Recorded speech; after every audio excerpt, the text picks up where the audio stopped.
Bismillahir Rahmanir Rahim. In the name of God, the most merciful, the most beneficent. Good afternoon, bonjour, assalamu alaikum, bakhair raghle.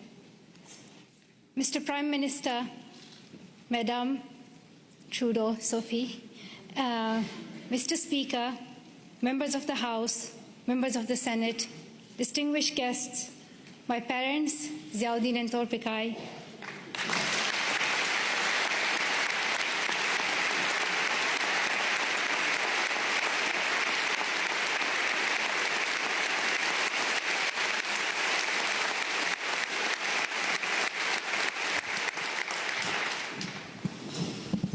and finally, the people of Canada, thank you so much for the warm welcome to your country.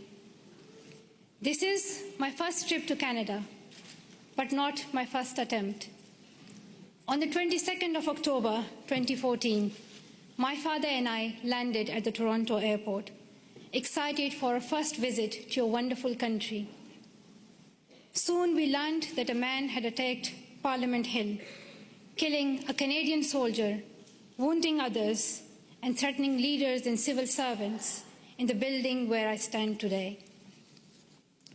Canadian security officials and professionals advised us to reschedule. With sorrow in our hearts, we headed back to England, promising to return to Canada one day.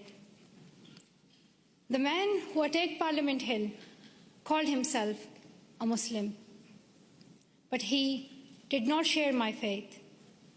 He did not share the faith of 1.5 billion Muslims living in peace around the world.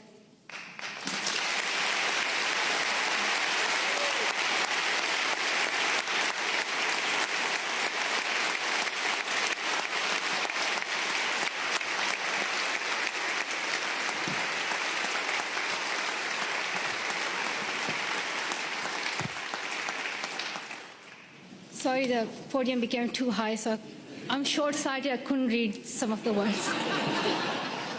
So now I can read my speech. Back to my point that the man who attacked Parliament Hill called himself a Muslim, but he did not share my faith. He did not share the faith of 1.5 billion Muslims living in peace around the world. He did not share our Islam, a religion of learning, compassion, and mercy. I am a Muslim, and I believe that if you pick up a gun in the name of Islam and kill an innocent person, you are not Muslim anymore. You and the person who attacked Parliament Hill and all these terrorists do not share my faith. Instead,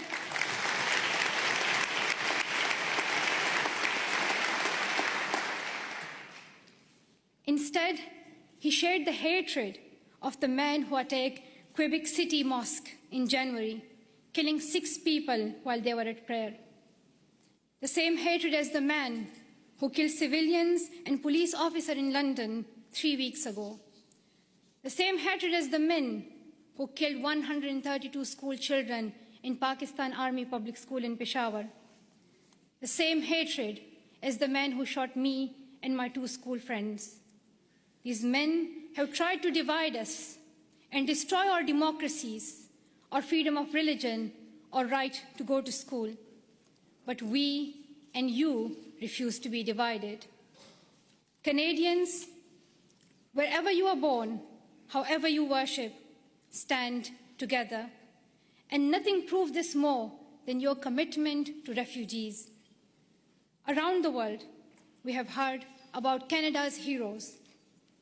We heard about the members of the First United Church here in Ottawa, who sponsored newlyweds Amina and Ibrahim. A few months later, the family had their first child, a little girl named Maria. The church decided to raise more money to bring Abraham's brother and family to Canada, so Maria could grow up with her cousins. We heard about Jorge Salazar in Vancouver, who came to Canada as a child refugee, fleeing violence in Colombia. As a young adult, He's working with today's children, immigrants, and refugees, helping them adopt with the new culture and country. And I'm very proud to announce that Farah Muhammad, a refugee who fled Uganda and came to Canada as a child, is Malala Fund's new CEO, a Canadian who will now lead the fight for girls' education around the world.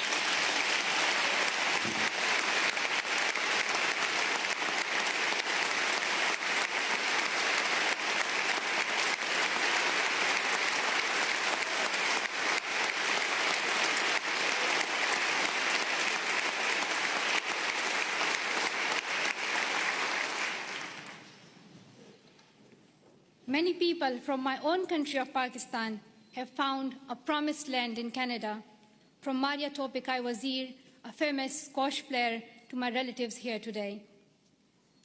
Like the refugees in Canada and all around the world, I have seen fear and experienced times when I did not know if I was safe or not. I remember how my mom used to put a ladder at the back of our house so that if anything happened, we could escape. I still remember that I would read a Quranic verse, Ayatul Kursi, every night to protect our family and as many people as I could. I felt fear when I went to school, thinking that someone would stop me and harm me. I would hide my books under my scarf. The sound of bombs would wake me up at night. Every morning I would hear the news that more innocent people have been killed. I saw men with big guns in the streets. There's more peace now in my home of Swat Valley, Pakistan. But families like mine, from Palestine to Venezuela, Somalia to Myanmar, Iraq to Congo, are forced to flee their homes because of violence. So your motto and your stand, "Welcome to Canada," is more than a headline or a hashtag. It is the spirit of humanity that every single one of us would yearn for if our family was in crisis. I pray that you continue to open your homes and your hearts to the world's most defenseless children and families, and I hope your neighbors will follow your example.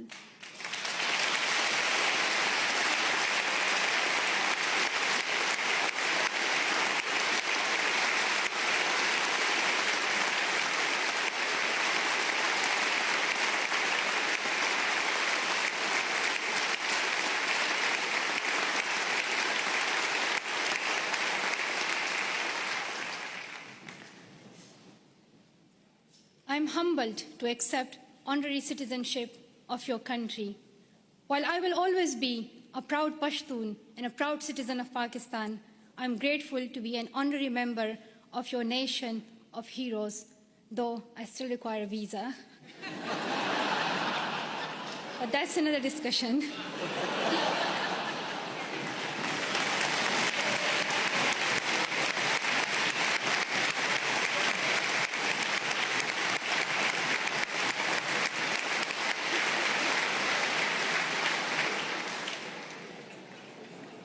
I was also very happy to meet Prime Minister Trudeau this morning. I'm amazed by his embrace of refugees, his commitment to appointing Canada's first gender-balanced cabinet, and his dedication to keeping women and girls at the center of your development strategy. We have heard so much about Prime Minister Trudeau, but one thing has surprised me.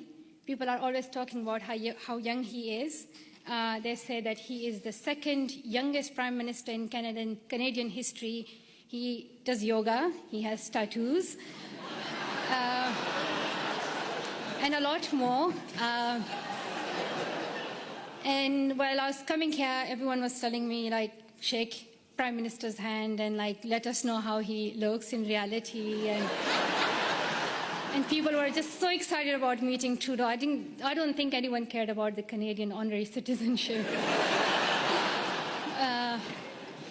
While it may be true that Prime Minister Trudeau is young and he is young head of government, I would like to tell something to the children of Canada, that you don't have to be as old as the very young Prime Minister Trudeau to be a leader.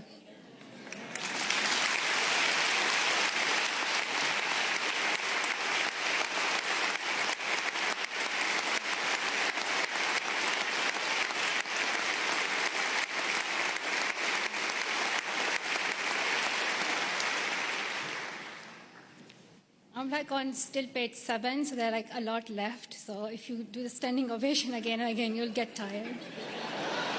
Just to let you know, there's a lot left. But I want to share my story that I want to tell the children of Canada that when I was little, I used to wait to be an adult to lead. But I have learned that even a child's voice can be heard across the world. And to the young women of Canada, I want to say, let's step forward, raise your voices, and the next time I visit, I hope to see more of you filling these seats.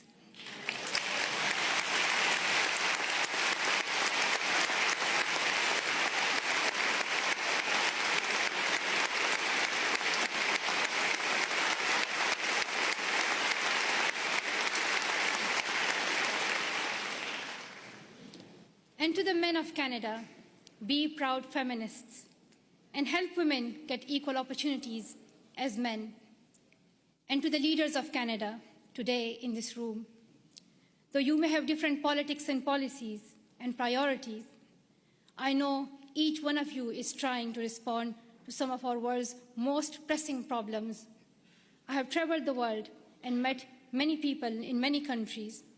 I have first-hand experience and I've seen many problems that we are facing today: war, economic instability, climate change, and health crises. And I can tell you that the answer is girls. Secondary education can transform communities, countries, and our world.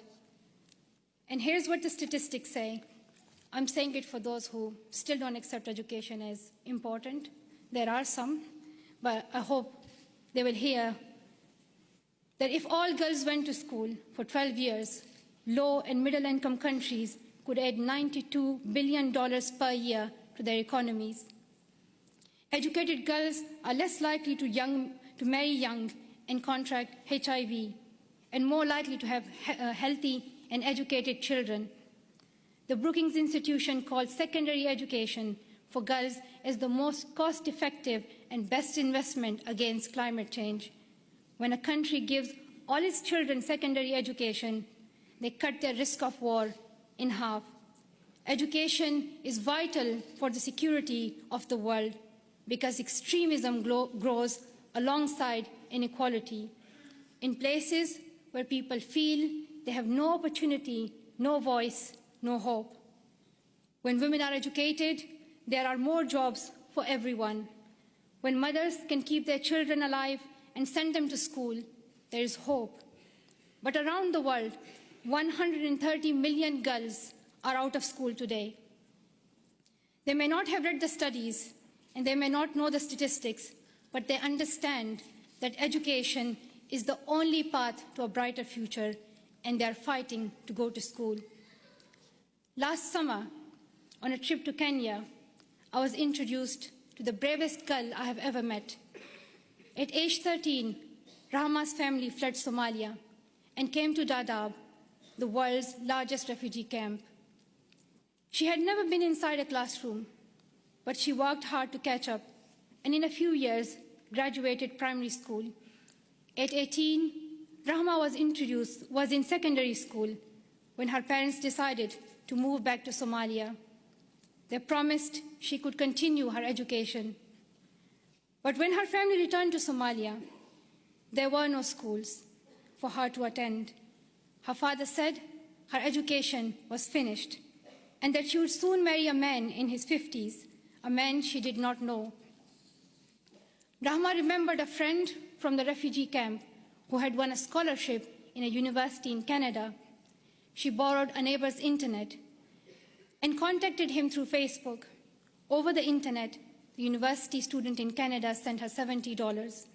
At night, Rahma snuck out of her house, bought a bus ticket, and set out on an 8-day-long trip back to the refugee camp, the only place she knew she could go to school.